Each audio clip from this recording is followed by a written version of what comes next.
What's good, everybody? What is honestly popping? It's your girl, the one and only, and look, I've come here to say something, okay? I'm sick of Doja Cat.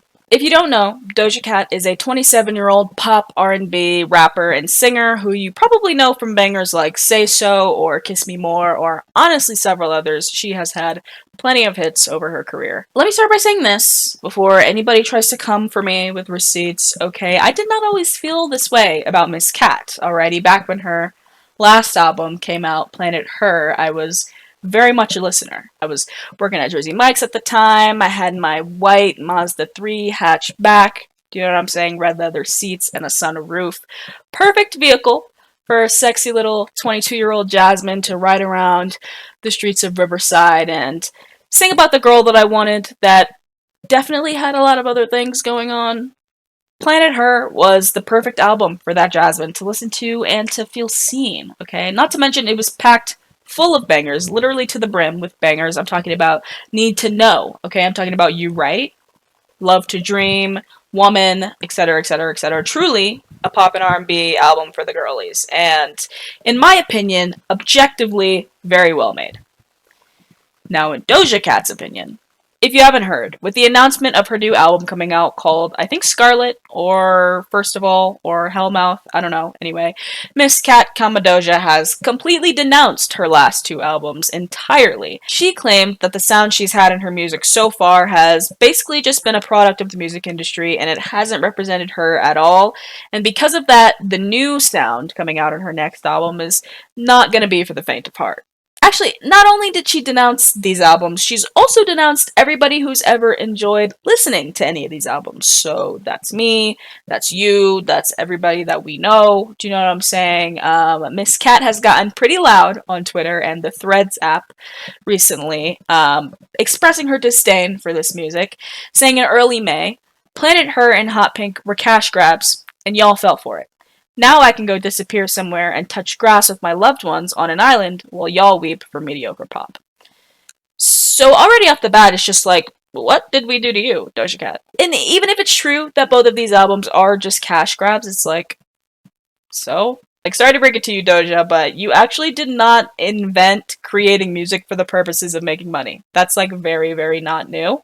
And it's been happening for a long time. And guess what? Most people don't care because the intention behind the music doesn't really change the impact. They were bangers, okay? Sorry that you hate the bangers that you made, but that doesn't make them not bangers. People like those albums because they were full of catchy pop and R&B songs, okay? If we cared, if you cared about the music that you made, we would have asked. But nobody asked. I didn't ask. I don't know if you guys asked. I haven't asked. Also, this read is like really not the read you think it is, Doja. Like, all we did was scroll and hit play on our little pocket computers, but you hired a whole team and put in months and months of work just to come out with two albums that you don't even like? That's like kind of depressing, no? I mean, I would assume that all of the money and the fame that you garnered from these albums made it all worth it at the very least, but apparently not, because here we are.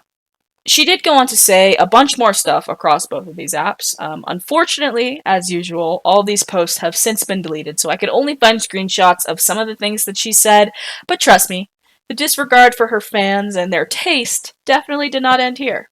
After those initial tweets started to kind of make their rounds on the internet, Doja's fans started to sort of pull up in her posts, and they kind of got in the comments and they were like, wait, how do you feel about us?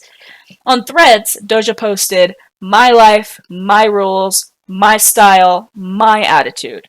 And one fan, Threads user Doja Cat Iran, responded saying, I want to hear you say I do love you guys, as you usually say to your fans. To which Doja responded, I don't though, because I don't even know y'all. Which, okay, I get that sentiment, honestly, I really do. Like, celebrity culture is very bizarre. I couldn't imagine having to deal with strangers that have never met me, all over the internet and the world, constantly telling me who to be and how to act, and pretending like they know me just because they've listened to a couple songs and watched a couple interviews, you know? I'm totally in agreement that we as a society need to stop idolizing people just because they sing songs that we like. As Doja Cat has pointed out to us, it's not that hard to write songs. However, if you as an artist have gone out of your way to garner this sort of relationship with your fans, I feel like you can't really be mad that people are not receiving it well now that you've switched up, you know? In March of 2022, shouts out to Pop Gray for posting these, Doja Cat was going on yet another Twitter spree, as she clearly likes to do, and she said, "I owe myself a lot too. I owe myself the chance to open up and be good to people. I owe myself the death of my fears that don't allow me to expand my heart. I didn't come to another country to do something I can do anywhere else. That would be pointless in a way. I can travel, I can eat good food, I can see new people, I can smile, I can make memories that I dreamed of having, I can laugh, I can support my family and my friends, I can learn about the world, and I can give back to everyone because of you. I do owe people shit. I owe people a lot." Then she quotes a tweet that she had posted literally 3 hours prior where she presumably told one or many fans, "Don't ask me for shit." And she says, "This is an example of me not reciprocating all the shit that's been given to me. This was 2 hours ago.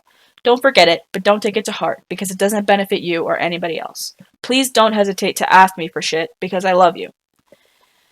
First of all, I'm confused, okay? Even if I was reading these tweets in 2022 as they were happening, I can't imagine I'd be able to decipher what the hell is going on here. But we can definitely see that her tone has changed quite a bit in the last year and a half, okay? We've gone from, "Please don't hesitate to ask me for shit because I love you," to, "Nobody forced you. I don't know why you're talking to me like you're my mother, bitch. You sound like a crazy person."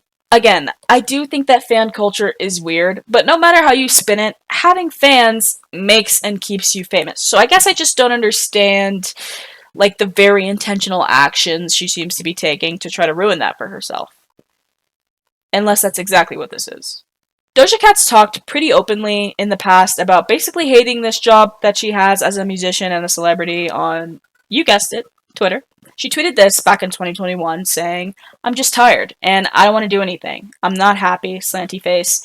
I'm done saying yes to mother effers because I can't even have a week to just chill. I'm never not working. I'm effing tired. It's not anybody else's fault but mine anyway. I just keep agreeing to shit I don't want to do in the future. It's my dumbass fault.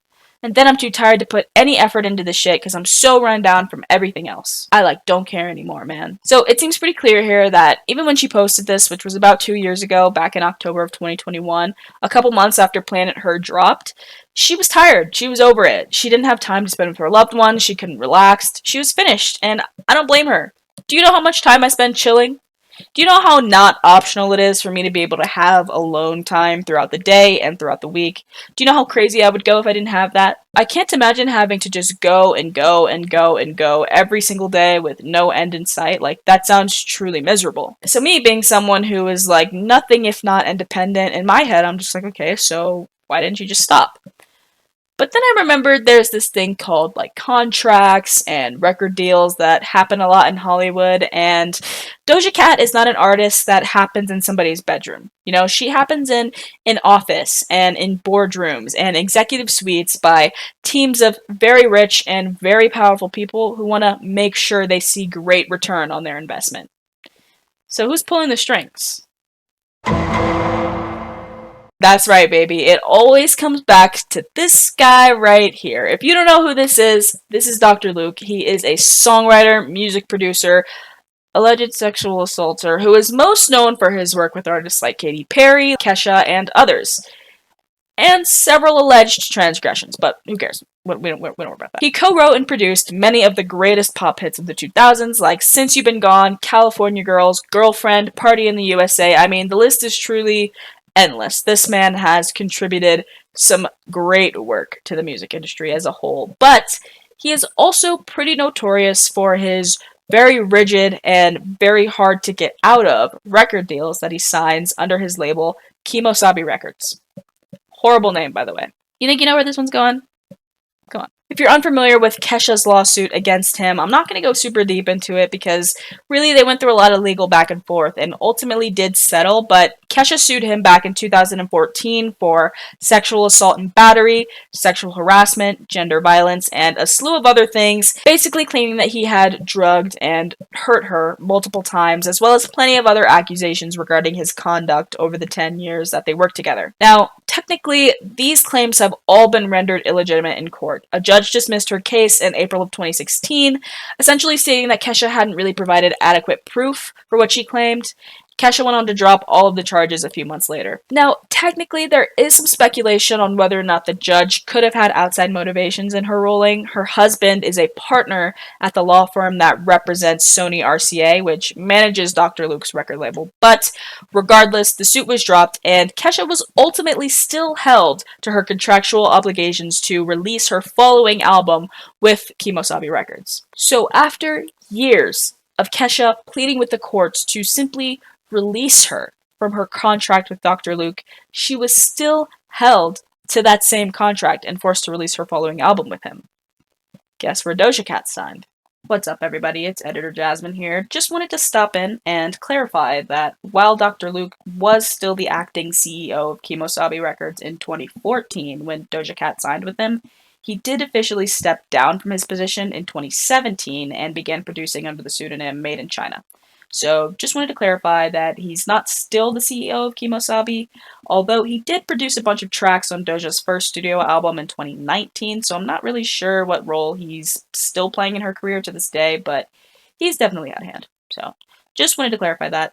Back to old jazz. So here we are, in 2023, 9 years after Doja Cat signed with RCA and Kemosabe, 2 years after she spelled it out for us clear as day that she does not want to be doing this anymore, and only a few weeks away from her upcoming demon, Satan, hell-themed album that's apparently going to deeply disturb us normies. Where's all this coming from? I think Doja Cat is probably stuck in a really horrible record deal that doesn't let her rest or choose what she does with her time, and she's probably trying to make Dr. Luke and everybody else holding this deal over her head regret that they ever signed her. It's honestly not that crazy. It happened to Kesha, JoJo, TLC, Little Richard. Bad record deals have been plaguing the music industry ever since untalented people decided that they could use their money to enslave talented people. And it's not anybody's fault for falling into these predatory deals. I mean, how can you blame someone for having a dream and working hard enough to be seen by the people that they believe are holding their entry ticket? Obviously, I don't know if any of this is true. I could have been pulling this all straight from betwixt my butt cheeks, but it makes sense to me, so I'm gonna go with it. Thank you so much for watching this video. Doja Cat, if you're watching and you made it this far, I hope you make it out, girl. And if I was wrong and you're just a dick, then you suck. If you like this video, go ahead and throw a like on it down below. Comment down there if you think I cracked the code, or if you think I'm just really, really hardcore coping because I still love Planet Her and don't want to feel bad for listening to the album. Either way, I'm definitely not gonna go stream that album for the 3 millionth time. Doja Cat, I'm praying for you, and I'll see you guys next time.